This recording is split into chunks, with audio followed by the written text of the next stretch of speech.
അങ്ങോട്ടും അവരുടെ വാക്ക് വരികയാണെങ്കിൽ അവര് മേലും തല്ല് എവിടെയൊക്കെ തല്ലുന്ന വരാനും ഭയമില്ല. ഇപ്പം തന്നെ എനിക്ക് ശരിക്കും പറയുകയാണെങ്കിൽ ഞാനിപ്പോ ഇനി കയറാത്ത ആസ്പത്രികളോ മറ്റുള്ള സ്ഥാപനങ്ങളൊന്നും ഇല്ല. ഒരുപാട് സ്ഥലങ്ങളിലൊക്കെ പോയതാ.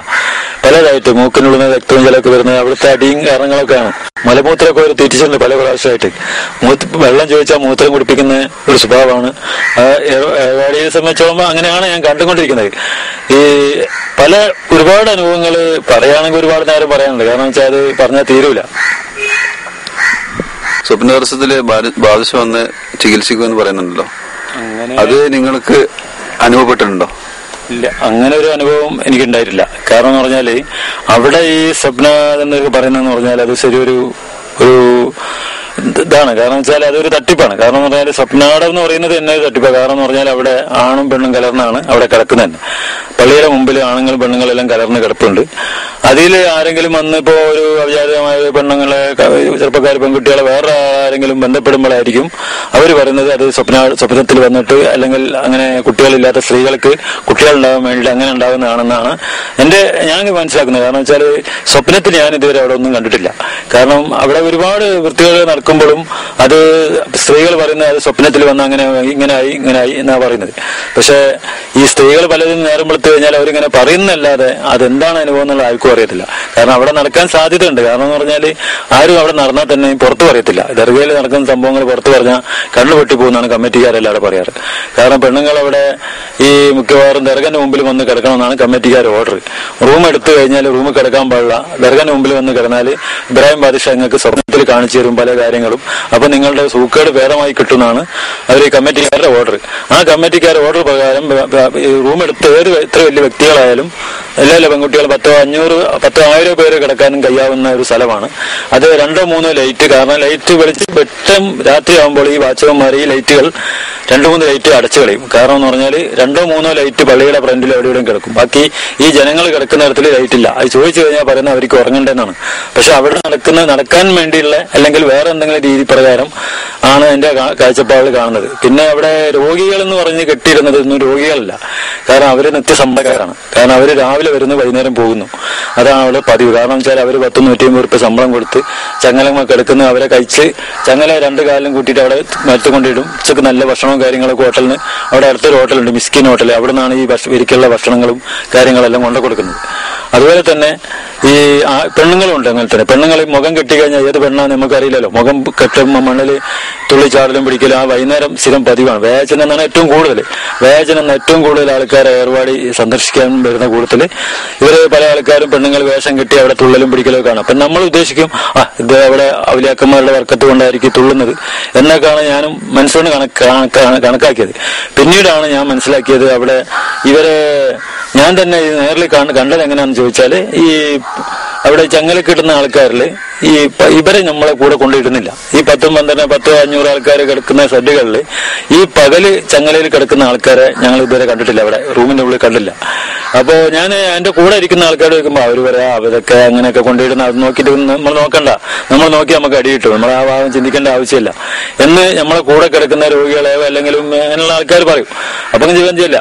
പിന്നെ അവിടെ ഈ സ്ത്രീകളെ നമ്മൾ സാധാരണ എന്ന് പറഞ്ഞാൽ നമ്മളിപ്പം കിടക്കുന്ന സെല്ലിൽ 6 മണിക്ക് നമ്മളെ കൊണ്ട് കിടക്കും.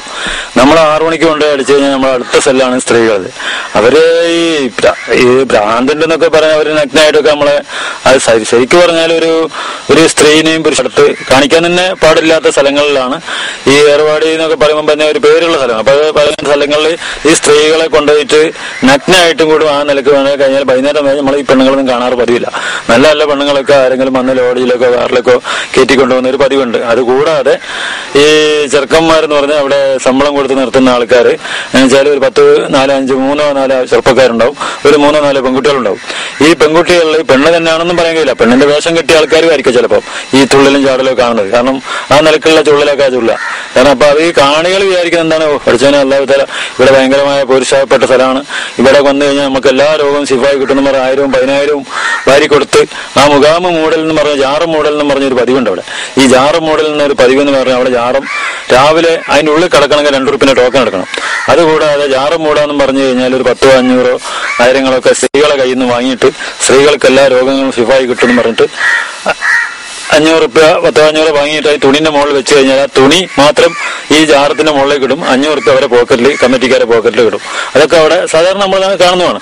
അപ്പൊ ഇങ്ങനെ ഈ പെണ്ണുങ്ങളെ കൊണ്ടുവന്ന് കഴിഞ്ഞിട്ട് അവർ ഉപയോഗിക്കുന്നതെന്ന് പറഞ്ഞാല് പെണ്ണുങ്ങളെ കൊണ്ട് 2 വിധത്തിലാണ് അവർ പൈസ ഉണ്ടാക്കുന്നത്. 2 വിധം എന്ന് പറഞ്ഞാൽ അക്ബറിന്റെ മുകളിൽ കൊണ്ട് ഈ ഇരുത്തൽ കാണുന്ന ഒരു പെണ്ണുങ്ങളെ കാണുമ്പോൾ പിരിവ് കൊടുക്കും. ഇത് കഴിഞ്ഞ് കൂടാതെ രാത്രി അവരെ ലോഡ്ജിലേക്ക് സപ്ലൈ ചെയ്യുമ്പോൾ അതൊരു ഡബിൾ പൈസയാണല്ലോ. അങ്ങനെ കമ്മിറ്റിക്ക് തന്നെ, ഈ കമ്മിറ്റി തന്നെ ഏർവാടിയിൽ കമ്മിറ്റിയിൽപ്പെട്ട ആൾക്കാരാണ് അവിടുത്തെ സിനിമാ തിയേറ്റർ. ബിസ്മില്ലാണ് അതിന്റെ പേര്. ഏർവാടി ദർഗന്റെ ഈ നമ്മളിവിടുന്ന് അങ്ങോട്ട് പോകുമ്പോൾ തന്നെ ആ തിയേറ്റർ കാണാം. പിന്നെ മിക്കവാറും ഈ തിയേറ്ററിന്റെ ഫ്രണ്ടിലേക്ക് കിടന്ന ഒരു ലോഡ്ജ് ഉണ്ട്. ഈ ലോഡ്ജിലേക്കാണ് ഇവര് സ്ത്രീകളെ രാത്രി സപ്ലൈ ചെയ്യുന്നത്. അതെല്ലാം നമ്മൾക്ക് അവിടെ മനസ്സിലാക്കാൻ സാധിച്ചിട്ടുണ്ട്. പലപ്പോഴും ഞങ്ങൾ വരുമ്പോൾ നമ്മൾ അങ്ങോട്ടും ഇങ്ങോട്ടൊക്കെ ഒന്ന് ദർഗന്റെ അടുത്ത് പോയി നിക്കലും പിടിക്കുക, എന്നാലും അവർ പിടിച്ചുകൊണ്ട് ഈ ചാട്ട പറഞ്ഞുകൊണ്ട് തല്ലുകയും പിടിക്കുകയൊക്കെ ചെയ്യും. അടി എന്ന് പറഞ്ഞാൽ സ്ഥിരം പതിവുകളെ ഏർവാടിയിൽ അടിക്കെന്ന് പറഞ്ഞാൽ ജിന്നിന്റെ അടിയാണ്. ആർക്ക് ഭ്രാന്തന്മാർ ആർക്ക് വേണം തല്ലാന്നുള്ള ഒരു നിയമങ്ങളൊക്കെയാണ് നാട്ടില്. കാരണം തമിഴ്നാടാണല്ലോ. തമിഴ്നാട്ടിലെ സംബന്ധിച്ചോളം പറയുകയാണെങ്കിൽ ആർക്കും എന്താവാം. കാരണം വെച്ചാൽ മലയാളിക്കൊന്നും അവിടെ ഒരു പവറൊന്നുമില്ല. ഒരു മലയാളിനെ തല്ലുന്ന കണ്ടാൽ മറ്റൊരു മലയാളക്കാരൻ സപ്പോർട്ട് ചെയ്യില്ല. കാരണം ഈ ദർഗയിൽ നിന്ന് പൈസ കിട്ടി ജീവിക്കുന്ന മലയാളക്കാരാണ് കൂടുതലും. ഒരു 10-100 ആൾക്കാർ തലയിൽ ഒരു കെട്ടും ഒരു സാളും ഒരു റെസിപ്പി ആയിട്ട് ദർഗന്റെ 4 ഭാഗത്തും നടക്കുന്ന ആൾക്കാർക്ക് പണി എന്താന്ന് പറഞ്ഞാൽ മെയിനായിട്ടുള്ള പണി പെണ്ണുങ്ങളെ പല ലോഡ്ജിലേക്കും സപ്ലൈ ചെയ്യുക. രണ്ടാമത്തെ പരിപാടി എന്ന് പറഞ്ഞാൽ അവിടെ വരുന്ന മലയാളക്കാരെ കയ്യിൽ നിന്ന് ശോഷണം ചെയ്ത് പൈസ വാങ്ങുക. അവിടെ പല ശക്തികളുണ്ട്, അത്ഭുതങ്ങളുണ്ട്, അങ്ങനെ ഉണ്ട് ഇങ്ങനെ ഉണ്ടെന്ന് പറഞ്ഞ് ഇളക്കര വാൽ നോക്കി അങ്ങനെയുള്ള പല സ്ഥലങ്ങളിലേക്കും കൂട്ടിക്കൊണ്ടുപോവുക. അങ്ങനെ അവരെ കയ്യിൽ നിന്നുള്ള പൈസ മാറ്റിയിട്ട് അവസാനം അവർക്ക് പോലും വണ്ടിക്കൂലില്ലാത്ത ഗതിയിൽ അവിടെ കിടന്ന് തിരിഞ്ഞ് ലാസ്റ്റ് ഇബ്രാഹിം ബാദുഷന്റെ വെളിപ്പാടുണ്ടായാലും മാത്രമേ അവിടെ നിന്ന് പോകാൻ സാധിക്കുള്ളൂ എന്ന് അവരെ പറഞ്ഞ് ധരിപ്പിച്ച് അവരെ കയ്യിലുള്ള വാച്ചടക്കം അവർ തട്ടിയെടുക്കുന്ന പല അവിടെയുള്ള കമ്മിറ്റിക്കാരടക്കം അതിൽപ്പെട്ട ആൾക്കാരാണെന്ന് ഞാൻ തന്നെ നേരിൽ കണ്ടിട്ടുണ്ട്. എന്റെ അനുഭവമുണ്ട്. കാരണം ഞാൻ അവിടെ ചെല്ലുമ്പോൾ എന്റെ കയ്യിലുണ്ടായിരുന്ന ബാച്ചും സാധനങ്ങൾ അവർ വാങ്ങിയെടുത്തിട്ട് പിന്നെ എനിക്ക് അത് തന്നിട്ടോ പിടിച്ചിട്ടൊന്നും ഉണ്ടായിരുന്നില്ല. സ്ത്രീകളാവുമ്പോൾ അവരെ കയ്യിൽ നിന്ന് ആഭരണങ്ങളും കാര്യങ്ങളൊക്കെ അവർ വരുമ്പോൾ ഉണ്ടെങ്കിൽ അതൊക്കെ അവർ തട്ടിയെടുക്കും. അവർ പറയും മേത്തിടാൻ പാടില്ല, മേത്തുണ്ടെങ്കിൽ അവരെ രോഗങ്ങൾ സ്റ്റിഫായി കിട്ടാൻ വലിയ ബുദ്ധിമുട്ടാണ്. ഇബ്രാഹിം ബാദുഷ വെളിപ്പാട് വരില്ല, അങ്ങനെ പെണ്ണുങ്ങളെ കയ്യിൽ നിന്ന് തട്ടി വാങ്ങും. ലാസ്റ്റ് ഈ പെണ്ണുങ്ങളെ എന്തെങ്കിലും ആയിക്കഴിഞ്ഞ് പെണ്ണുങ്ങൾ ഗർഭിണിയോ എന്തായി കഴിഞ്ഞാൽ ഒന്നെങ്കിൽ അവർ എന്തെങ്കിലും മരുന്ന് കൊടുത്ത് കൊന്നിട്ട് അല്ലെങ്കിൽ അവിടെ വെള്ളത്തിൽ കൊണ്ടിട്ടും പുഴയിൽ വീണ് മരിച്ചാണ്. അപ്പൊ അവിടെ സൈദാവതെന്ന് പറയും. അങ്ങനെ ഒരുപാട് അനുഭവങ്ങൾ അവിടെ ഉണ്ടായിട്ടുണ്ട്. ഇതിനിടയ്ക്ക് ഒരു റുക്കിയ എന്ന് പറഞ്ഞൊരു പെൺകുട്ടി പയ്യന്നൂരോ കണ്ണൂർ സൈഡിലോടുള്ള ഒരു പെണ്ണായിരുന്നു. പാവ പെണ്ണ് 10-21 വയസ്സ് പ്രായമാണ്. ഭർത്താവിന്റെ കൂടെ വന്നിരുന്നത്. ഭർത്താവാണ് രോഗി, ഭാര്യയ്ക്ക് രോഗമില്ല. അങ്ങനെ ഭർത്താവിന് രോഗം ഉണ്ടായിട്ട് ഭർത്താവിന് രോഗത്തിന് വേണ്ടി ചികിത്സിക്കാൻ വേണ്ടി ഭാര്യനെ പിടിച്ചിട്ടാണ് ചങ്ങല കിട്ടുന്നത്. അത് അവരവിടെ ഏർപാടി ഉണ്ടായത്. അത് പല പ്രാവശ്യം പത്രക്കാരെ എഴുതാൻ ശ്രമിച്ചിട്ട് പോലും അവര് പത്രക്കാരെ അതിനുള്ളിലേക്ക് വിടുകയോ പിടിക്കുകയോ ചെയ്തിരുന്നുണ്ടായിരുന്നില്ല. അങ്ങനെ ഈ സ്ത്രീ എന്നെ പല പ്രാവശ്യവും കരഞ്ഞു വിളിച്ചു പറഞ്ഞു, എനിക്ക് ഭ്രാന്തൊന്നുമില്ല, നിങ്ങൾ ഇവിടുന്ന് കെട്ടി ഒഴിവാക്കണം പറഞ്ഞപ്പോ ഭർത്താവിനാണ് അസുഖം. ഭർത്താവിനെ വേറെ റൂം കൊണ്ടിട്ട് അടിച്ചിരിക്കുക, ഭാര്യയ്ക്ക് സുഖമില്ല. ഭാര്യനെ ഇവർ ഉപയോഗപ്പെടുത്തുമായിരുന്നു. അങ്ങനെ അവസാനം വന്നപ്പോഴാണ് പോലീസും കാര്യങ്ങളൊക്കെ ഇടപെട്ടിട്ടാണ് ആ ഭാര്യ അവിടെ പെണ്ണിനെ അവിടെ നിന്ന് കഴിച്ചില്ലായതും പത്രക്കാരൊക്കെ ഇടപെട്ടാണ് പുറത്തു പോയത്. അങ്ങനെ ഒരു 100 കൂടുതൽ സംഭവങ്ങൾ അവിടെ നമ്മൾ കാണാൻ കഴിഞ്ഞിട്ടുണ്ട്. ഈ 1.5 കൊല്ലത്തിന്റെ ഇടയ്ക്ക് നമ്മളെ അനുഭവങ്ങൾ വെച്ച് നോക്കുകയാണെങ്കിൽ ഒരുപാട് കാര്യങ്ങൾ ഇനിയും പറയാൻ കിടക്കുക. കാരണം എന്ന് പറഞ്ഞാല് പറയുമ്പോ പലർക്കും വെറുപ്പുണ്ടാവും. കാരണം വെച്ചാല് അങ്ങനെയാണല്ലോ.